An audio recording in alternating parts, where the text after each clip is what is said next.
You're listening to Radio Mayapur with the best devotional, meditation, kirtan music, and inspirational podcast. This is Radio Mayapur. Hello, Hare Krishna, everyone. This is Gangadas, your host, and today we're very, very fortunate. We are in Mayapur, and we have Pandava Prabhu, who is one of the manager or co-manager of JPS Archives. JPS stands for Jayapataka Swami Gurudev Archives. So they are working on a different lecture and video, and they are putting it on the website. Quite interesting job, I should say. I know Pandava Prabhu maybe for more than 30 years. And he's, give a little introduction, he's born in USA, New York in 1948. He studied in Atlanta in a college. And also at the time there was a Vietnam War, so he was for 4 years in the Air Force. He ended up becoming security police. Then when he came out alive, which was, something... 1971. 1971, he became a car mechanic, diploma. He studied for 1.5 years. He went to work in different company, and they always award him some kind of leadership position or managerial position. And then in 1985, his wife, coming out of the college, saw a book table, and he saw the devotees, and they asked to take some prasadam, but they were doing some fasting, and they were chanting some home. So we're very, very glad to have you with us today, Pandava Prabhu. He'll tell us more about himself and the story of how he came in contact with devotee. Welcome, Pandava Prabhu. Thank you, Ganga Prabhu. Glad to be here. It's very nice to have you because it's a long time, and I know you, and I see you always sometimes from the gym. You are chanting on your rooftop, and I say hello.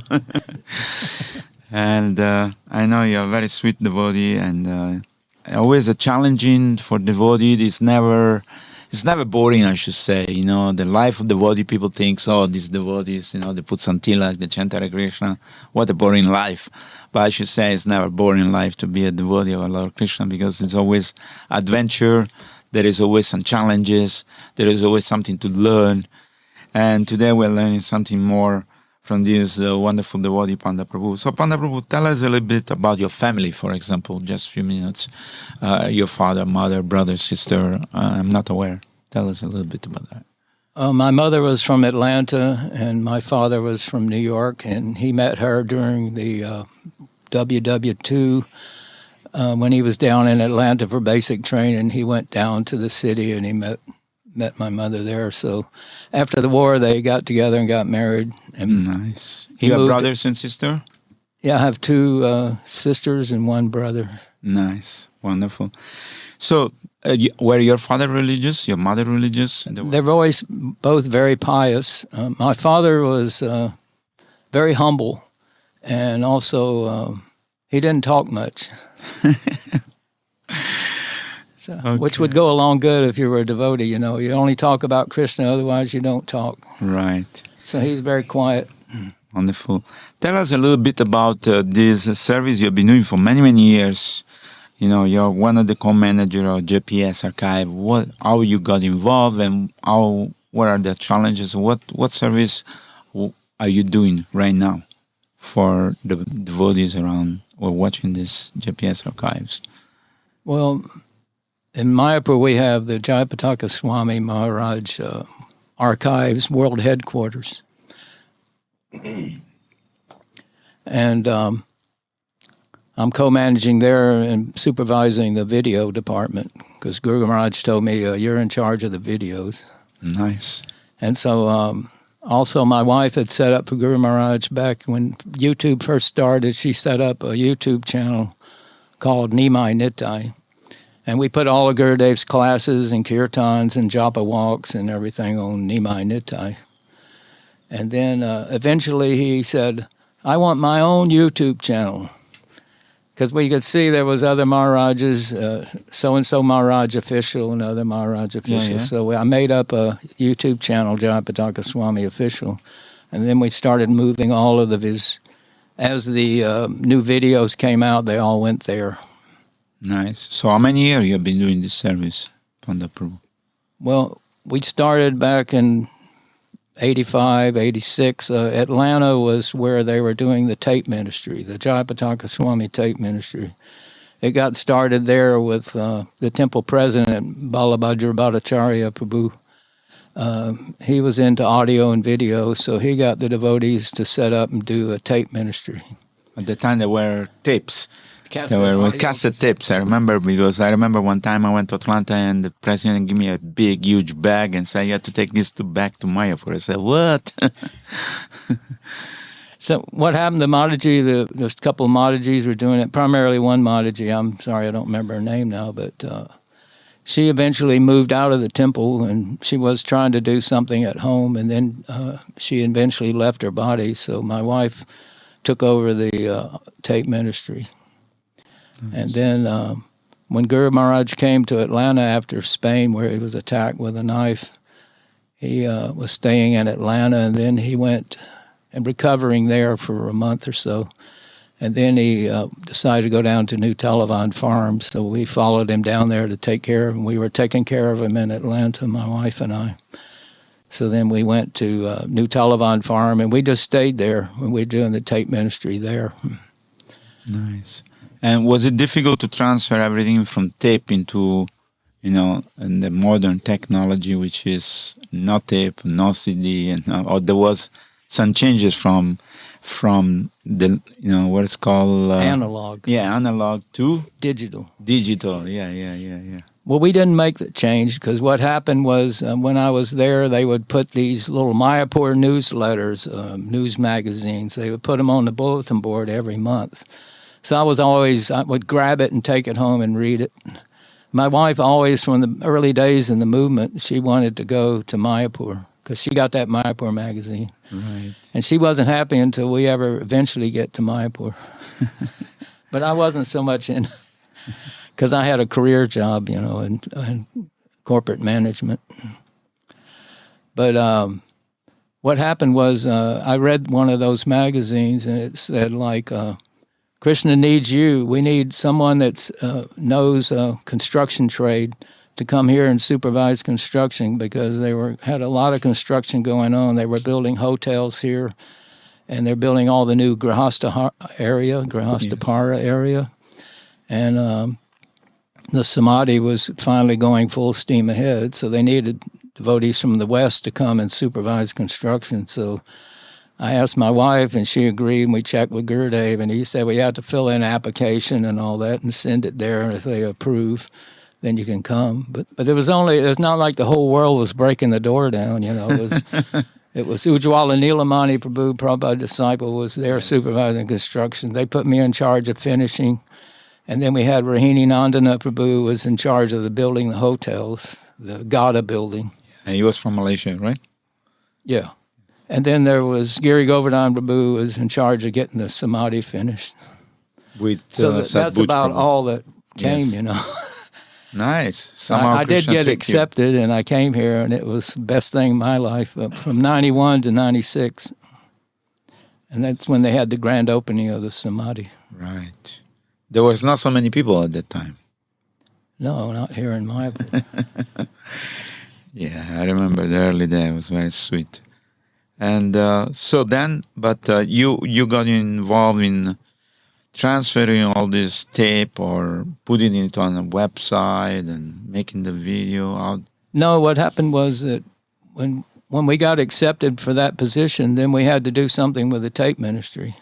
Right. So we got one devotee in Atlanta who would take over sales and production and get that going. But we moved the bulk of the tape ministry over here to Bangalore with Madhu Pandit Prabhu, because we had met him when he came to Atlanta when Gurudev was recovering from the attack. Right.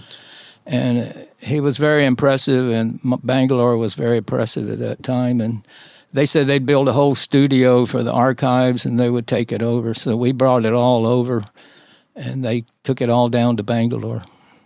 Nice. I went down there to see the setup and everything. It was very impressive. It's true. And so we figured that this is the very best place you could put it, because he's a disciple of Guru Maharaj, and they've got all the funding, and they've got the special rooms and dedicated disciples and devotees there. So it's an ideal place that can stay there as a world headquarters. Also, it's not so humid like in Mayapur. And Yeah. weather-wise, was good. But then from there, you shifted everything back. So then what happened while we were doing that and the construction, then we had to leave because no one would fund me anymore. And so we had to go back to the West. So we didn't return for 13 years later. But the tape ministry was still being done in Bangalore. And then we heard at some point that collapsed. And then it got shifted to Australia and to a few different devotees sprinkled around in Bangalore took it from that temple and kept it, you know. And then what happened next was a devotee, a Prabhupada disciple, Jita Krota Prabhu, and Mahari Sevak Farm in Tennessee. He had convinced Gurudev that he should be doing a video ministry. And so he would do all the editing and take care of a video ministry. So he was doing that for several years while we were over here. They started it when we were over here. They started the video ministry. So then at some point, that situation collapsed, and then Mahavirababu asked us if we can go up there and retrieve the video ministry. It was also audio ministry there. So we retrieved it and brought it back to Atlanta. So then we got that service back again, which is really wonderful. But then from Atlanta, again, you shifted back to Mayapur. So then what we were doing, once I retired, I did an early retirement, kind of like I was hearing Hari Leela Prabhu. I did an early retirement, and then we went ahead and moved here in 2012. Hari Leela Prabhu came here in 2012. So Yes. we did early retirement and moved to Mayapur. So we brought the video ministry to Mayapur, and then the audio ministry was still in Bangalore and in Australia. And that one devotee had brought the audio ministry to Mayapur. So then we united everything back and made a world headquarters here in Mayapur. Nice. So what are the challenges in this service you're doing together with many other people? I saw the other day in the studio you have at least 10 people working with you. Well, we have in that one office, we have 16 people. Yes. So you have to have all those computers. Money's always an issue, you know, because you have to pay monthly maintenance. They're not making salaries and career money, you know, but they're getting a monthly stipend or maintenance. Right. So that has to come around, you know, every month, couple of lakhs. And Guru Maharaj, he funds the JPS office because that's his Vapu service. He has his Vapu servants up there in his quarters, and then he has the other Vapu servants as far as letters and that type activity. So he funds his office, but he doesn't fund the archives, because the archives is for his disciples. Right. And it should be run by his disciples. It should be funded by his disciples, and it's for them. Because he said, I have like 70,000 disciples, and I've got thousands waiting, aspiring devotees. They're waiting in line to get initiated. But I can't train 80,000 disciples. That's up to the archives. So we have books, we have audio tapes, we have on SoundCloud, we have Flickr, we have photos, YouTube, we have videos, we have books that have come out in different languages. So we're just flooding it out free of charge. Well, books you have to give some donation, but online you can get all of this information and training. We have Jayapataka Swami app, we have Lava Matra app, and so many ways we're reaching out to the disciples. They just have to give the time, you know. Some of them say, I don't know anything about a YouTube channel, but it's been around for years, you know. Yeah, of course. But how you manage to get the funds every month? That must be challenging for you. Well, in the early days, I was just funding it out of my stipend. I mean, not stipend, my pension. Retirement pension. So I was funding for quite some time. But then Shamras Prabhu, he was mainly taking care of Guru Maharaj. Wherever he was sick, he would be there. He wasn't so much in the archives. But when he was there, he finally set up a publications division. So then we have a lot more people because we're putting out magazines. Shri Guru Prasanga magazine comes out every month in Bengali. Nice. And we have so many books. And so it required more and more people. So we ended up with a staff of like 16 people. And So somehow Krishna is sending you the funds this way or that way. just the mercy of Sri Guru and Gauranga, the Shamrasabu gets the money every month. Yes, surrenders. Tell us the story how your wife met the devotees in Atlanta, because this is a very interesting story, I believe, for the people, our friends who are listening to this podcast. You know, my wife had gone to this one grocery store, and they have these big, huge jars of all kinds of herbs, natural herbs and healing herbs and all that. And she was wondering, well, how do you know what to take? You know, somebody has to help you with this. And she said, oh, there's a doctor over in East Point, and you can go meet him. And so she and I went to him, and he was working with us in medicines and all that, and we quit eating meat, we stopped alcohol, and he wanted us to become vegetarians, which we eventually did. And then he said, after some time, you should do a cleansing fast. And I said, how do you do that? So he had the different herbs that you take, and then you take only fruit juice for 30 days. Wow. So we were doing that, and then he had us chanting Om in the evening. I'd come home from work, and we would chant Om. So then my wife, she says, you know, we need a guru. We need a guru to guide us in our lives. So she went and asked him if he would be our guru, and he said, no, I won't do that. But he was pretty advanced. He could do levitation.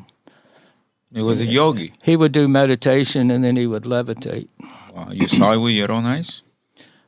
You saw it with your own eyes? My wife did. Your wife saw it? Yeah. Wow. But I didn't. But so anyway, we did the 30-day fast, and then while the 30-day fast was going on, she said, well, he won't be our guru, so we have to find a guru. So she's looking through the phone book and trying to figure out, and then she saw, what about these Hare Krishnas, you know? So she was looking there and found Hare Krishnas. But I don't know if they had I don't remember about that, but so anyway, she was still looking and looking. She said, I'm going to stay on this fast till I find my guru. Wow. That's a vow. Huh? So she's like my Shiksha guru, my wife. So anyway, one day she just went out on a walk during lunch, and she went to Georgia State College, and there was a little book table there, 2 Madhajis, and they were giving prasad to people, and they had books and magazines. And, nice. And then she saw the Mayapur magazine, and she said, this is the only thing I want. She gave a donation and read it. And then from then on, she says, we have to go to India. We have to live in Mayapur. I won't be happy till we get to Mayapur. She got the magazine from the lady of Mayapur. So we never know, like we're producing these magazines here in Mayapur. You never know, you know, how Mayapur magazine would bring somebody to the movement. Yeah, actually this magazine, Prashadam, the devotee, they can change people's life. And, you know, it's something amazing.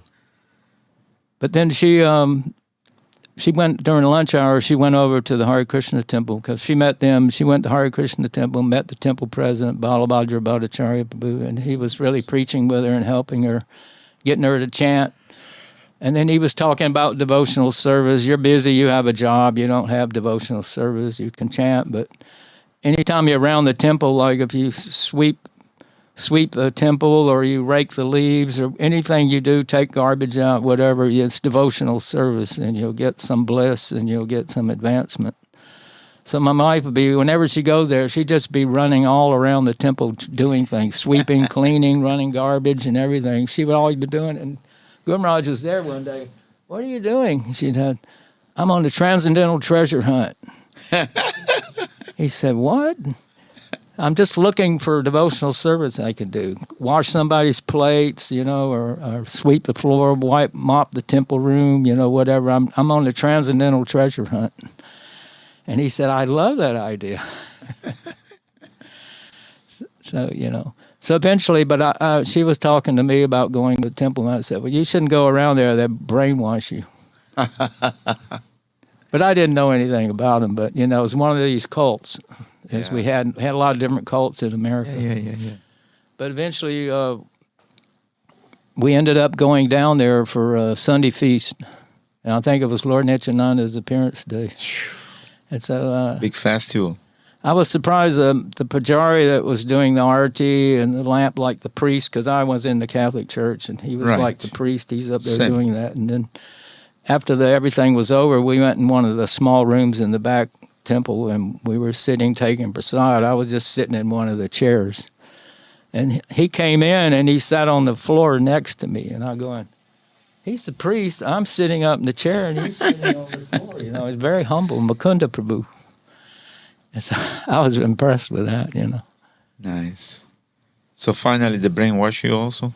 Yeah. So what my wife had been doing was the devotees would say, "Oh, just get rid of him. Move in the temple. Whenever you become a devotee, you sell everything, get rid of everything, get rid of the husband, get everything, move in the temple, and be happy. You know, chant and be happy." She said, I love my husband. I don't want to just throw him in the dirt." So she said, "Well, I'll figure out some way to." She's praying to Lord Nityananda what to do, and she said she was a gourmet cook, my wife. So she said, when he comes home from work every day, I come home, I get off at 5, he doesn't get off till 7, you know, and I comes home, I'll have a gourmet prasadam fixed up, and we'll use the formal dining room. We had a regular dining room in the kitchen, but we used the formal dining room, and she would set everything up with candles and everything, and she stayed, and when she was playing the cassette tapes of some of the great singers in ISKCON.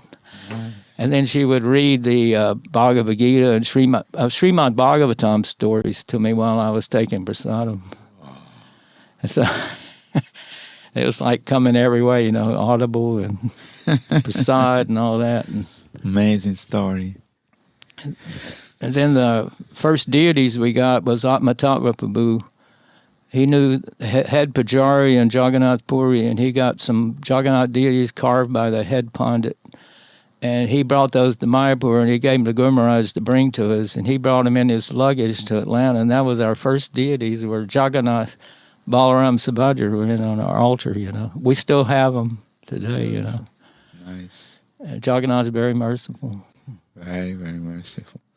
Amazing story how people, sometimes wife can change the husband, sometimes the husband can change the wives. Sometimes both of them, they get attracted to Lord Krishna's mercy and their life change. But in the beginning you thought this is not, it's not a religion, it's a cult or something like that, yeah. I didn't know anything about it, but it was just another cult like they show on the news, you know, Right. so many different cults. But then when you start to speak to the devotee, you understood that these people, they knew something and they were not a cult, they were not brainwashers. Well, Guru Maharaj was wanting me to, like, maybe when you're driving around, you have to go to all these stores. You can use this, like, clicker, and you can count your rounds, and you can try to do, like, 1 round a day, eventually 5 rounds. So we were, like, aspiring, and I was doing that. And then we decided I would get up and go to Mangalarti in Atlanta. So that morning I got up early, and when I turned the engine on, cranked the car, George Harrison was singing "My Sweet Lord." I love that song, you know, and it was going. Yeah. So I'm like, I'm not chanting, I'm just singing along with this song. It's just as soon as the engine cranked up, it was like Krishna's like showing me, you know. Amazing. That song was on a hit parade for many, many years. Yeah. In Europe, it was in America, everywhere, you know, everywhere. People heard that song, so beautiful, you know, My Sweet Lord, which has the Maha Mantra inside also. Correct, yeah. That's very nice. Hallelujah. Yeah, Hare hallelujah. Krishna. Hare Krishna, Guru Prem, you know, Guru Shiva or something. That was beautiful. Nice song. So then, as you became a devotee, how did you felt in your heart, in your mind, in your life?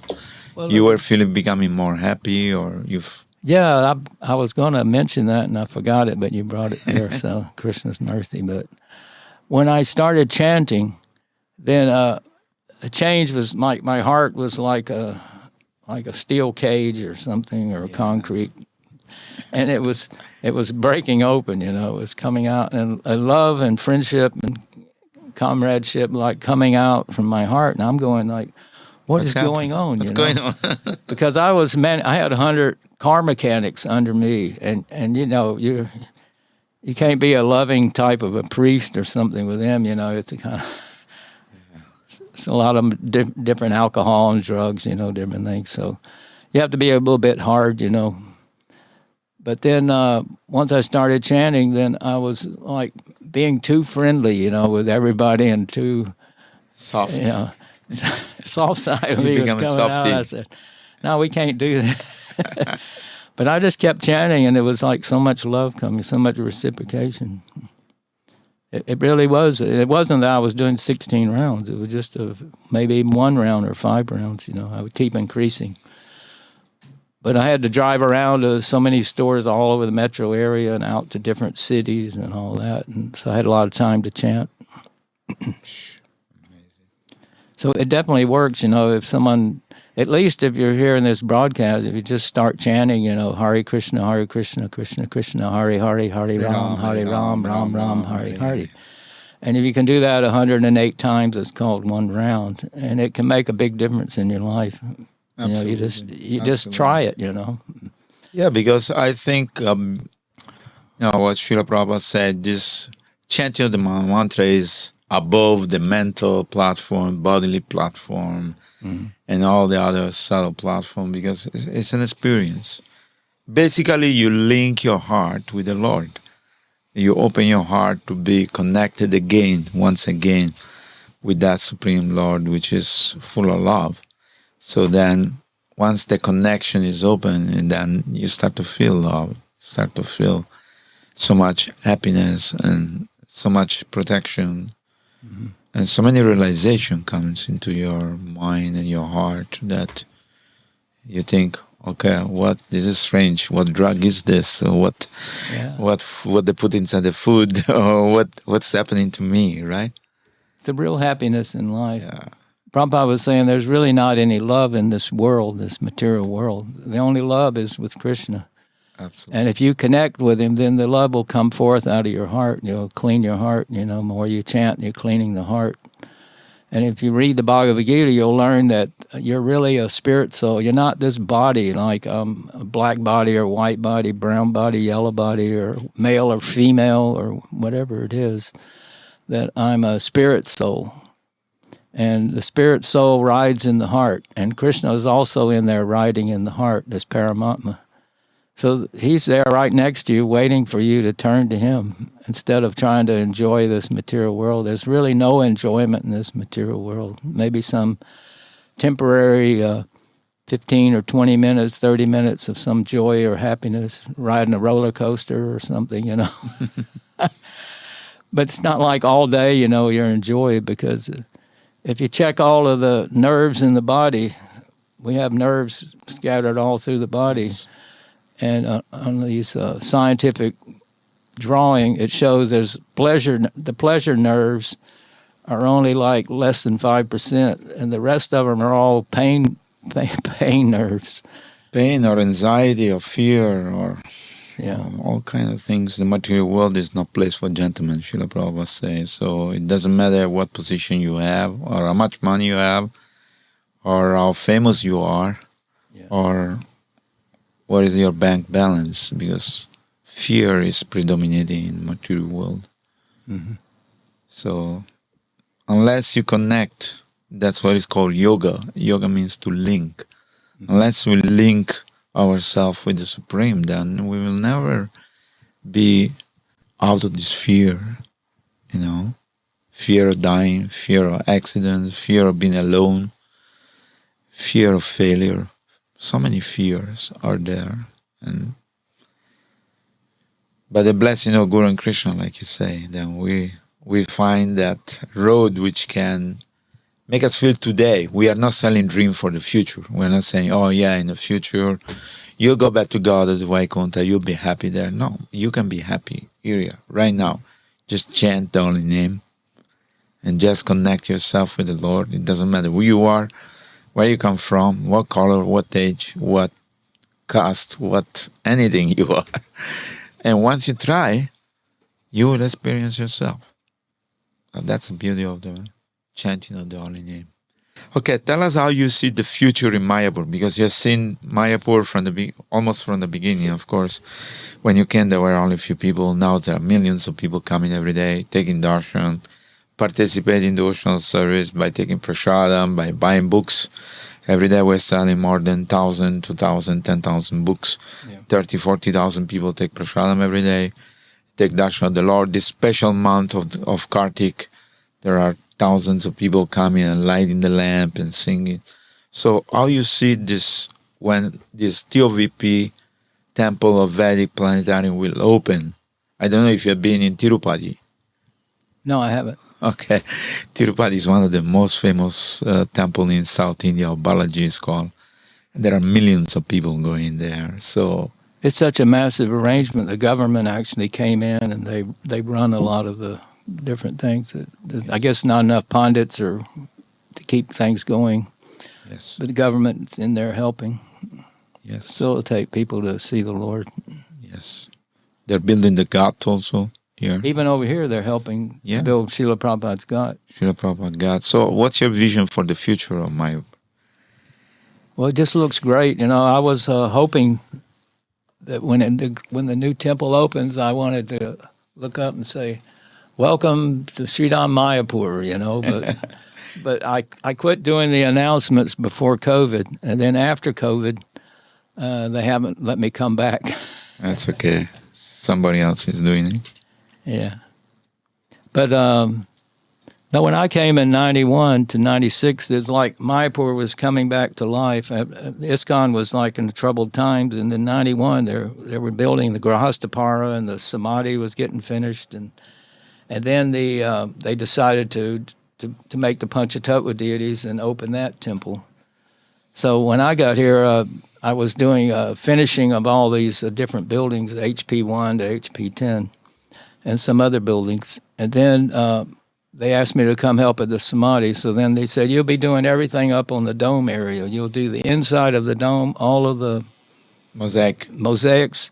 You'll be making all the statues all the way around with your team, and the lotus fountain." So I was supervising all that, and we were almost finishing. We were just working on the lotus fountain. We had all the statues done. Right. And then they said, "You have to leave," because I left the construction area to go help at the Samadhi when they were still doing construction. So then I left the Samadhi before it got finished, and I helped to get the groundwork done and the temple for the Panchatattva. I also went over to Navadvip. I videoed the making of the Panchatattva. All of these videos I was shooting in 1996 on Nimai Nitai. We're having a 2-month run of 1996 videos. And it's almost finished now. It ends about the 5th or 6th of November. Nice. But I was hearing Hari Leela Prabhu's podcast with you, and he was talking all about the hospital and all the different other things, Ayurvedic and everything. Yeah, so it's going on. Really exciting. You know, it's the money's coming and it's happening. We'll have a really first-class hospital, and books. People are coming every day, taking books and chanting and getting some free prasadam, and everything's just going beautifully. And it's just going to keep growing and growing. It's supposed to be a city of 50,000 people.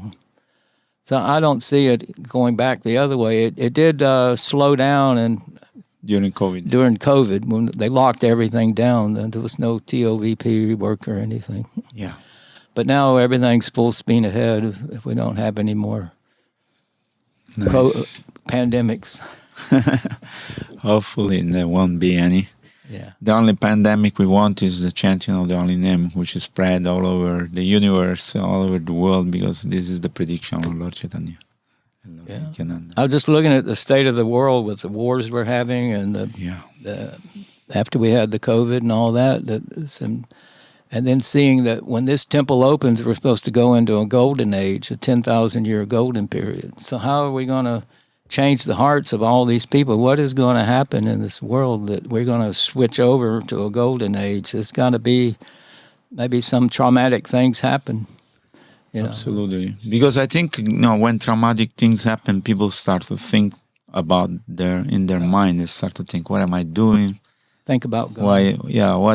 why is all these things happen? Why, as long as it's not touching you, you think, oh yeah, it's some war happening somewhere, some bomb falling, but it's not directly in contact with you. This COVID actually touched many people all over the world. Yeah.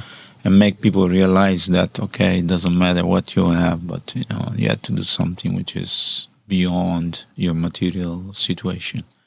So a lot of people are becoming more spiritual in some way, I would say, like I notice all over the world there is a lot of vegan and vegetarian restaurants. Yeah. And of course the Vedas explain that, due to the fact that people are eating meat, there is all this war and all this mishandling and all this repercussion of karma, because as long as people don't stop eating meat, how can they stop, fighting each other, which is a very great cruelty against the animal and against other humans. But let's see, look like there is a cleansing going on around the world with all this war. There's never been a time when there was no war in this planet, always. But this is I feel very fortunate. And this, if you look through the history of the world, go all the way back, to be on the planet at this time and be in the spiritual city of Sridham Mayapur, because this is the spiritual world. Absolutely. And Vrindavan's a spiritual world, and Jagannath Puri. A few places on this earth you're connected like an embassy. You're connected to the spiritual world. Absolutely. And to be here on the planet at this time when this is coming alive, when this temple is being built, how fortunate was I to be born, and I have to end up here, not over in some other place in the world. Yes. And be able to be a part of it, Yeah, absolutely. It's a great blessing. I feel we are blessed as a foreign devotee, especially to be in this place where there is the Ganges, there are constantly devotees singing. There is possibility for everybody to perform some service here. And even if you don't perform any service, you just come and sleep here for 3 days. It's like you've done a great tapasya, or just take some prasadam or whatever. I was listening to your podcast when you were in Italy, and you were talking about how there was a big change in Italy around 500 years ago when Lord Chaitanya was born. This just spread off like a renaissance all over the world, in England and other places. And there was a big renaissance in Italy when Lord Chaitanya came on the planet.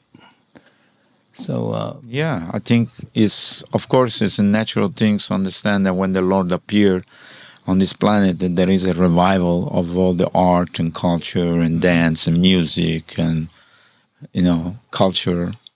So naturally, now we are, only 500 years ago Lord Chaitanya appeared. It's not that far away. Therefore, the mercy is still very palpable. And Srila Prabhupada came, because Srila Prabhupada came and he created such a great boon by printing these books, which were not available before. Srimad Bhagavatam, Chaitanya Charitamrita, and Teaching of Lord Chaitanya, Sri Upanishad, and many, many books which before Srila Prabhupada came, they were only printed in Sanskrit or Bengali or maybe Uriya or maybe in Tamil, in different languages. Because, of course, in ancient time, this knowledge was transmitted through sound. I mean, the Brahmana would teach their son or their pupils or their disciple through sound vibration. But then when Vyasadeva saw that in this Kali Yuga there is no hope for these people to learn the Vedas or Sanskrit or all this knowledge, then he put it in writing for us. But then this was also not available in English, only for some people who could learn Sanskrit, which were very few. I mean, if some people try to learn Sanskrit, they would misunderstand because they didn't have guru to guide them. They didn't have proper knowledge or culture to understand the scriptures. So when Prabhupada came, he revolutionized the world by printing all these books, which are now available in more than 200 different languages. So when people can come in contact with those books and read, can create a revolution in the life of the people. So this is a great boon, and yes, as you say, this is a great period to be in this planet, even though there's war even though there was COVID, even though there's some problem. But, the fact that we can plug into this knowledge and realize that we are not the body, we're spirit, soul. And eventually some leader, I think, will pick up this knowledge and transmit it to the whole leader of the world. There is already somebody doing this, and it's a specialized type of preaching, but I believe that eventually some leader will pick up on this, and then the whole world can change. What's your vision on this? Well, they said when this temple opens that the demigods will be there, will appear, seeing it. And when you go in Srila Prabhupada's Samadhi, you look up and there's all the demigods showering sprinkling flowers. So I don't know if they just be up there watching, or if they're going to come down and. But they have powers to change a lot of the problems in this earth if they want. They can just change it at the click of a finger. That's true. But something has to happen. We're going to go into a different age, so there has to be change in the hearts of the people. Absolutely. Whereas the majority of the world, the people are into sense gratification. Yes.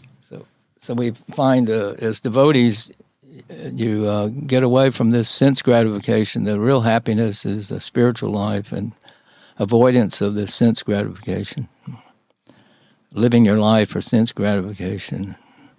And actually, to tell you the truth, better than sense gratification is devotional service, because Krishna says, Susukam kartum avyayam. It's very dryly performed. Like in the beginning I was telling you, it's not boring. There is always some challenge. There is always some interesting stuff to do, and there is always something very beautiful. And you never know what happened, and you take responsibility for the Lord, and you feel happy, you feel connected. So definitely. It's very blissful. It's very blissful. If you go to a lot of temples all over the world, there's a limited service. You can do book distribution, Harinam, you can cook for the deities, you can dress the deities, you can clean and maintain the building, but there's not a lot of services. But here in Mayapur, the world headquarters, unlimited. It's unlimited. People that like to do dramas or people that like to do video editing and work with that,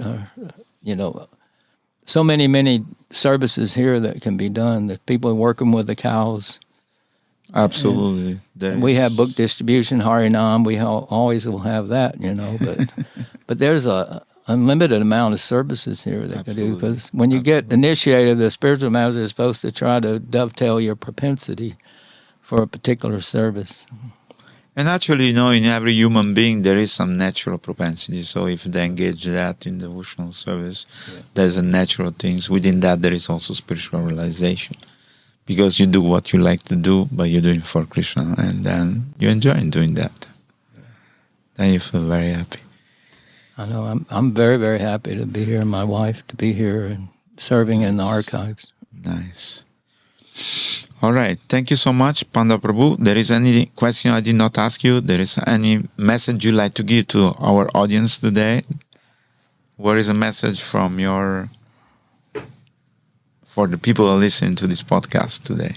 A short message you can give. Well, Srila Prabhupada wanted the devotees around the world to come for Gorpanim festival every year. So if you can try to plan that in and work it out where you can come and go on the Navadvip Mandal Parikrama and attend the Kirtan Mela. It's very, very blissful. Nice. Even if you can't, you can do it online through YouTube. Or you can come and visit some other time, even if it's not Gaur Purnima time. Correct. Throughout the year. I think Mayapur, there is a continuous festival going on.